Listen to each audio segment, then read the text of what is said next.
Welcome to মদিনার পথে foundation channel. আসসালামু আলাইকুম রহমতুল্লাহ।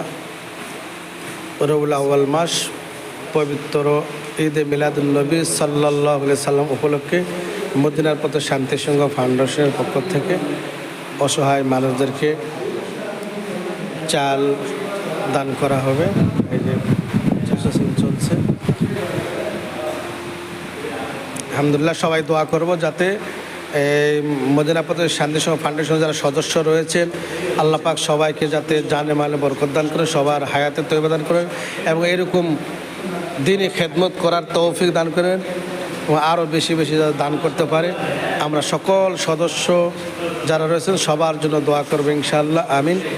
আল্লাহ পাক যাতে দানকে কবুল করে, রাসূল পাক সাল্লাল্লাহু আলাইহি সাল্লামের দিদার নসিব করেন, বালা মুসিবত দূর করেন। যে যেখানে রয়েছেন ইনশাআল্লাহ আমরা সবাই দোয়া করব আল্লাহ তাবারক ওয়া তাআলা এই মদিনা পথে শান্তি সংঘ ফাউন্ডেশনের সকল সদস্যকে যাতে কবুল করে নেন, আমিন। আসসালামু আলাইকুম রহমতুল্লাহ। আমিন। আসসালামু আলাইকুম রহমতুল্লাহ।